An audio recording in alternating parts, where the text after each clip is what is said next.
सो hello everyone. So guys, आज हम लोग स्टार्ट करेंगे हमारा ways and means of the consumer protection act. Okay, कौन कौन से रास्ते, कौन कौन से जरिए कंज्यूमर प्रोटेक्शन के। तो देखिए क्या बोल रहा है। वी हैव, पढ़ते हैं हम लोग अच्छे से। We have enumerated several instances of the exploitation and malpractices of on the part of the manufacturer, trader, dealers and the services provider. Yes, देखिए मेरे प्यारे बच्चों, अगर हम लोग बोलें तो इतने सारे कानून बने हैं, फिर भी ये लोग अपन को चीट करते हैं। करते कि नहीं करते? करते हैं। Okay, now the question arises as how to can this be eliminated. बताओ इन चीज़ों को एलिमिनेट कैसे किया जाए। तो इसके लिए गवर्नमेंट ने क्या किया, दिख रहा है यहाँ पे, यही बोला, the prevailing judiciary system is not sufficient enough to protect the consumer. देखा, इतने सारे कानून बनाने के बाद भी ये लोग चीट कर रहे हैं, फिर भी रुक नहीं रहे। तो इसको एलिमिनेट कैसे किया जाए, इतने सारे। ओके, तो जो प्रिविलिंग जुडिशरी सिस्टम थे ये सफिशिएंट नहीं हो पा रहे, कि बहुत सारे केसेस ना अभी भी पेंडिंग चल रहे भैया, इतने सारे केसेस आते थे। तो इसके लिए गवर्नमेंट ने क्या किया, कुछ छोटे छोटे ओके और मशीनरी ऐड किए, ताकि हम लोग ना फटाफट केस को सॉल्व कर सके। तो देखिए, therefore there are various ways and means of the consumer protection लाया गया। दे आर एज फॉलो, जैसे कि लोक अदालत। ओके, सबसे पहला लाएगा लोक अदालत। लोक अदालत एकदम आसान है मेरे प्यारे बच्चों। इसमें क्या करना रहता है, इसके जो भी बोलते हैं ना, अगर आपका कोई डिस्प्यूट है, मतलब कि आपका जो भी ग्रीवेंसेस है, आपकी जो शिकायतें हैं, तुरंत का तुरंत सुनवाई हो जाती है। यहाँ पे तुरंत का तुरंत कॉम्प्रोमाइज करके आपके पैसे आपको दे दिए जाते हैं। अगर आपको कोई चीट किया दुकानदार, तो समझ में तुरंत ऑन द स्पॉट कर दिया जाता है। तो देखिए क्या बोला, Lok Adalat is the effective and economical system है for quick redressal of the public grievances. Yes, देखा क्या है, लोक अदालत इफेक्टिव है और इकोनॉमिकल सिस्टम है, क्विक रेड्रेसल दिया जाता है पब्लिक की शिकायतों का। It can also be referred as to people's court. इसको हम लोग पीपल्स कोर्ट भी बोलते हैं। क्या बोलते हैं? पीपल्स कोर्ट बोलते हैं। It is established by the government to settle the dispute by compromise. दिखा, इसको एस्टेब्लिश किसने किया था? गवर्नमेंट के द्वारा एस्टेब्लिश किया गया था। ओके, ताकि डिस्प्यूट को तुरंत का तुरंत कॉम्प्रोमाइज करके खत्म कर दिया जाए। Okay, the aggrieved party can directly approach the Adalat with the grievances and the issues are discussed on the spot and the decision are taken immediately. समझ में आ गया? तो यहाँ पे जो एग्रीड पार्टी है, जिस बंदों को चीट किया गया है, वो डायरेक्टली अप्रोच कर सकता है अदालत में जाके, यहाँ पे अपने इश्यूज को डिस्कस कर सकता है। ऑन द स्पॉट उस पर डिसीजन लिया जाएगा, इमीडिएटली एक्शन ले लिया जाएगा। तो नेक्स्ट देखिए यहाँ पे क्या बोला है, resolution of dispute by the Lok Adalat get the statutory recognisation. Example MSDCL, MSRTC, railway authority, insurance company, bank. Okay, organise regular Lok Adalat, right. इन लोग रेगुलर ऑर्गेनाइज करते हैं लोक अदालत अपने यहाँ पे भी। गवर्नमेंट ने इनको क्या दे दिया है भैया, परमिशन दे दिया। जैसे कि देखिए, रेलवे अथॉरिटी होती है मेरे प्यारे बच्चों। तो रेलवे अथॉरिटी जो होती है, तो उनके जो भी कंप्लेन रहते हैं, तुरंत का तुरंत वो कस्टमर से सुनते, ऑन द स्पॉट उसको सॉल्व कर देते, उनको कॉम्प्रोमाइज करके रफा दफा करवा देते, ताकि ये केस बड़ा केस ना बने। समझ में आया? तो यहाँ पे यही है। ओके, बोल रहा है पब्लिक इंटरेस्ट लिटिगेशन जो है जनहित याचिका दूसरे नंबर पे। प्यारे बच्चों, जनहित याचिका कोई भी पर्सन कर सकता है। सपोज एक एग्जांपल, मैं मुंबई में रहता हूँ, सपोज मैं दिल्ली घूमने गया और दिल्ली में देखा मैंने, वहाँ पे बहुत एक एरिया था, ओके, बहुत प्रदूषित हो गया था। तो मैंने, वहाँ के लोग कंप्लेन नहीं करते, मैं जाके तुरंत कंप्लेन कर सकता हूँ। मतलब कि भले से उस केस से मेरा लेना देना नहीं है, फिर भी मैं कंप्लेन कर सकता हूँ। समझ में आ गया? ओके, तो ये होता है पब्लिक इंटरेस्ट लिटिगेशन, जिसको हम बोलते हैं जनहित याचिका। Public interest litigation means a legal action initiate in a court of law regarding the matter of general public interest. Yes, मुझे देखा कि भैया समाज में लोगों को प्रॉब्लम हो रही है, मैं केस कर देता हूँ। भले से वहाँ के लोग केस नहीं कर रहे, मैं कर दूंगा। समझ में? मेरा उस केस से लेना देना कुछ नहीं था। उस एरिया में मैं खाली घूमने के लिए गया था, वो भी एक दिन भी नहीं, आधे दिन के लिए गया था, फिर भी मैं कंप्लेन कर सकता हूँ। समझ में आ गया क्या? It is a legal facility under which any person, दिखा मैंने बोला ना, कोई भी पर्सन कंप्लेन कर सकता है, can approach into the court of the law in the interest of the society. Yes, okay, its aim is to provide legal remedy to the unrepresented group of societies. The party which is not related to the grievances can also file public interest litigation. Yes, देखा, मेरा कुछ लेना देना था क्या उसके साथ? नहीं था, फिर भी मैं क्या कर सकता हूँ, कंप्लेन कर सकता हूँ। It is a file in the high court as well as in supreme court directly in the some cases. Yes, दिखा मैं क्या बोल रहा हूँ मेरे प्यारे बच्चों। ओके, अगर मैं हाई कोर्ट में भी फाइल कर सकता हूँ, अगर केसेस बड़ा है तो मेरे प्यारे बच्चों मैं सुप्रीम कोर्ट में भी जाके अपनी कंप्लेंट फाइल कर सकता हूँ, भले से उस सोसाइटी से मेरा कुछ लेना देना नहीं है, फिर भी। समझ में आ गया? नेक्स्ट है रेडरेसल फोरम। क्या है? Redressal forum. देखिए, redressal forum, okay, under the consumer protection act 2019 a system has been set up. Okay, under the consumer protection act 2019, मेरे प्यारे बच्चे, ये तो 2019 इससे पहले था, 1986 में भी था consumer protection. Okay, consumer amendment. Okay, तो ये बस उसके अंदर कुछ अमेंडमेंट लाके इसको चेंज किया गया, 2019 कर दिया गया।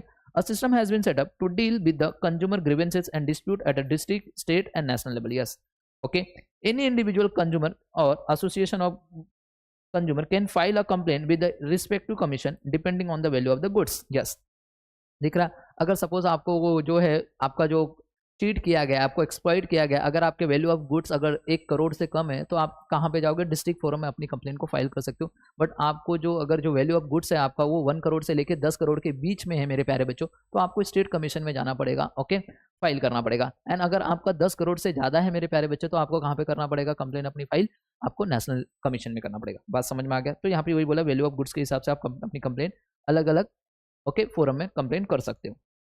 The main aim of this commission is to provide for the simple भी है, speedy भी है, inexpensive redressal of the consumer grievances, ताकि हम कंज्यूमर के grievances को फटाफट सॉल्व कर सके, फटाफट, और स्पीड भी है और इनएक्सपेंसिव भी है और सिंपल तरीके से। As per the Act, Consumer Protection Council at a district, state and national level can be set up for the promotion and protection the rights of the consumer, right? Okay. Next है awareness program, दिखा। Okay अब consumer को cheat किया जा रहा था, तो consumer को चीट करने के लिए क्या किया जाए, कोई तो रास्ता निकाला जाए कंज्यूमर को प्रोटेक्ट करने के लिए। तो इन्होंने अवेयरनेस प्रोग्राम निकाला गया, अवेयरनेस प्रोग्राम, ताकि हम लोग कंज्यूमर को ज़्यादा से ज़्यादा जागरूक करें, ताकि कंज्यूमर बच जाए। समझ में? ये सारे तो ये दोनों के दोनों तीनों के क्या थे मेरे प्यारे बच्चों, ये तो कोर्ट थे जहां से कंज्यूमर को न्याय मिलेगा। बट कंज्यूमर को जागरूक भी तो करना है, ताकि कंज्यूमर, क्यों, अगर हम लोग कंज्यूमर को जागरूक ही नहीं करेंगे तो बहुत सारे केसेस और आएंगे, और केसेस आएंगे तो इनके ऊपर भी बर्डन, इनके ऊपर भी बर्डन, सबके ऊपर बर्डन होना चाहिए। इसीलिए एक रास्ता और निकाला गया कंज्यूमर को प्रोटेक्ट करने का, जो कि है मेरे प्यारे बच्चों अवेयरनेस प्रोग्राम। ज्यादा से ज्यादा कंज्यूमर को अवेयर करो, जागरूक लाओ, कंज्यूमर को जागरूकता लेके आओ, उसको बताओ। तो आपने देखा रहेगा बहुत सारे एडवर्टीजमेंट के थ्रू, आपने सोशल मीडिया के थ्रू, यूट्यूब के थ्रू, इंस्टाग्राम के थ्रू, बहुत सारी जगह से आपको क्या मिलता है मेरे प्यारे बच्चों, जागरूक किया जाता है, ताकि कस्टमर जागना है, जाग जाओ, जाग जाओ, जागो ग्राहक जागो कैंपेन भी लाया गया था। ओके, बहुत सारे एनजीओ आते हैं, प्लीज आप इनसे बच के रहिए, इनसे ये रहिए। ओके, तो आपने देखा रहेगा, ताकि आप लोगों को जागरूक किया जा रहा है। समझ में आ गया मेरे प्यारे बच्चों? ताकि आप लोगों के साथ ये केसेस ना हो, ताकि आपको पुलिस चौकी ना जाना पड़े। समझ में आ गया क्या मेरे प्यारे बच्चों? तो चलिए देखिए क्या बोल रहा है। To increase the level of awareness among the consumer, the government of India has initiated various publicity measures. Yes, government of India ने बहुत सारे publicity measures लिए। State and central government regularly publishes बहुत सारे journals, brochures, booklet, various poster depicting the rights and the responsibility of the consumer, redressal, machinery, etc. ये सारी चीजें लेके आइए। समझ में आया? आपको ज़्यादा से ज़्यादा जागरूक करने के लिए वो पोस्टर लगाते हैं। ओके ओके, यहाँ पे पोस्टर हो गया, जर्नल्स हो गए, ब्राउजर्स हो गए, ये सारे बांटते ताकि कंज्यूमर को ज़्यादा से ज़्यादा जागरूक किया जाए। सेवरल ऑडियो वीडियो प्रोग्राम भी लाए जाते हैं ऑन कंज्यूमर अवेयरनेस को लेके, और बोर्ड कास्टेड भी किया जाता है ऑन द वेरियस चैनल्स के ऊपर, okay, through the social media. And 15 March is observed as a international consumer rights day. Okay, 15 March को हम लोग इंटरनेशनल कंज्यूमर राइट्स डे बनाते हैं, और 24 दिसंबर को हम लोग नेशनल कंज्यूमर डे बनाते हैं। समझ में आ गया क्या? थोड़ा ध्यान देना मेरे प्यारे बच्चों। नेक्स्ट है consumer organise. Okay, consumer organisation दिखा। अब कंज्यूमर प्रोटेक्शन के लेके हम लोग ने कंज्यूमर का ऑर्गेनाइजेशन लाया गया, ताकि कंज्यूमर ऑर्गेनाइजेशन भी हो सकता है कंज्यूमर को प्रोटेक्ट करे मेरे प्यारे बच्चों। कंज्यूमर का एक संगठन होगा, अगर कोई दुकानदार चीट करेगा तो दुकानदार से बचने के लिए ये कंज्यूमर ऑर्गेनाइजेशन मदद करेगी मेरे प्यारे बच्चों। तो कंज्यूमर ऑर्गेनाइजेशन अगर मदद करेगी मेरे प्यारे बच्चों कंज्यूमर को, तो फिर ये लोग सही रास्ते पे आ जाएंगे, जिससे हम लोग प्रोटेक्ट हो सकते हैं। समझ में आया? तो एक जरिया ये भी है ताकि कोर्ट तक कोई ना जाए। समझ में आया? ताकि ये लोग सही हो जाए, कौन? दुकानदार। तो ये भी एक जरिया है। Okay, the consumer organization have been active in the India to promote and protect the consumer interest. Yes, लिखा, consumer organization have been active in the India to promote करती है and protect करती है consumer के interest के लिए ये बनाया गया consumer organization.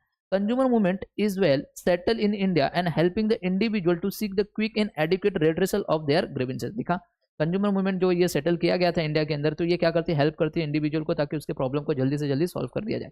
समझ में? It is necessary to strengthen consumer movement throughout the country. अभी भी हमको जरूरत है कि ज़्यादा से ज़्यादा लोग इसके अंदर कंज्यूमर ऑर्गेनाइजेशन के साथ जुड़े और ज़्यादा से ज़्यादा कंज्यूमर को हम लोग प्रोटेक्ट कर सके। नेक्स्ट है कंज्यूमर वेलफेयर फंड। दिखा, एक कंज्यूमर वेलफेयर फंड बनाया गया था। क्या बनाया गया था? Consumer welfare fund. तो इसमें देखिए ये भी है कि कंज्यूमर को प्रोटेक्ट करने का एक जरिया है। Department of the consumer affair has created the consumer welfare fund for providing the financial assistance to the strengthen the voluntary consumer movement particularly in a rural areas। बस ये कंज्यूमर वेलफेयर फंड कहाँ पे बनाया गया था? ज़्यादा से ज़्यादा रूरल एरियाज में बनाया गया था। Okay, this fund is use, ये जो फंड दिया जाता है ये यूज़ किया जाता है training and research in the consumer education के लिए। देखा, जो गाँव में देखिए आप लोगों ने देखा रहेगा कंज्यूमर को एजुकेट करने के लिए अवेयरनेस किया जाता है, राइट, घर घर जाके बताया जाता है, तो भैया उसमें फंड लगता है, पैसा लगता है, तो ये फंड वहाँ पे यूज़ होता है, ताकि लोगों को, क्यों भैया जो जा जाके बता रहे हैं मेरे प्यारे बच्चों, उनको तो सैलरी देना पड़ेगा, या फिर जो माइक से यूज़ कर रहे हैं, माइक का खर्चा जो आ रहा है, वो सारी चीज़ें, पब्लिसिटी कर रहे हो, पब्लिसिटी के लिए जो खर्चा हो रहा है, टीवी के ऊपर कर रहे हैं उसके लिए जो खर्चा हो रहा है, तो ये पैसा वहाँ पे यूज़ होता है, ताकि हम लोग कंज्यूमर को जागरूक कर सकें। कंप्लेन हैंडलिंग, काउंसलिंग हो गया गाँव में, गाइडेंस मैकेनिज्म हो गया, प्रोडक्ट टेस्टिंग हो गया, लैब भी, ये सब सारी चीज़ें गाँव में बना के रखा गया, तो इसके ऊपर जो खर्चा होता है जिससे हम कंज्यूमर को प्रोटेक्ट कर सकते हैं। समझ में आ गया क्या? नेक्स्ट देखिए लेजिस्लेटिव मेजर्स मेरे प्यारे बच्चों देखिए। ओके, अभी देखिए कंज्यूमर को जितने अभी उसके अलावा भी और भी एक्ट बनाए गए थे, कंज्यूमर प्रोटेक्शन एक्ट के अलावा और भी एक्ट बनाए थे ताकि कंज्यूमर को इन तरीकों से भी बचाया जा सके। जैसे देखिए a number of laws have been enacted in India to safeguard the interests of the consumer and protect them from the unethical practices of the businessman। दिखा some of these laws are as follow। जैसे cell of goods act बनाया था, okay, goods के खरीदने और बेचने से related ये एक्ट था जिसमें कंज्यूमर को प्रॉब्लम होगा तो ये सेल ऑफ गुड्स एक्ट बनाया था 1930। एसेंशियल कमोडिटीज एक्ट था 1955। Standard of weight and measure act था 1956 का। Bureau of Indian standard act था 1969 का। Food safety and standard act है 2006। National food security Act 2013। There are number of laws to safeguard the interests of the consumer, but this act could not be provide complete and fair justice to the consumer। इतने सारे बनाने के बाद भी ये हमें तुरंत का तुरंत न्याय नहीं मिलता, जस्टिस नहीं मिल पाता कंज्यूमर को। Therefore, in exclusive act has been advocated in the form of consumer protection act. दिखा इसके लिए हम लोग को एक बनाया गया कंज्यूमर प्रोटेक्शन एक्ट लाया था। ये ऑलरेडी पहले से चले आ रहे थे, दिख रहा है ये सारे एक्ट। ओके, तो आई होप आपको ये सारी चीज़ें समझ में आ गई रहेंगी मेरे प्यारे बच्चों। तो देखिए इंपॉर्टेंट अगर मैं बताऊं यहाँ से तो 2 नंबर के लिए एक लोक अदालत और एक पब्लिक इंटरेस्ट लिटिगेशन, ये बहुत अच्छे से करना और रेड्रेसल फोरम भी थोड़ा पढ़ के जाना। 2-2 नंबर के क्वेश्चन यहाँ से पूछने के चांसेस है टर्म्स एंड कंसेप्ट वाले। तो आई होप आपको ये क्वेश्चन समझ में आ गया रहेगा। ओके,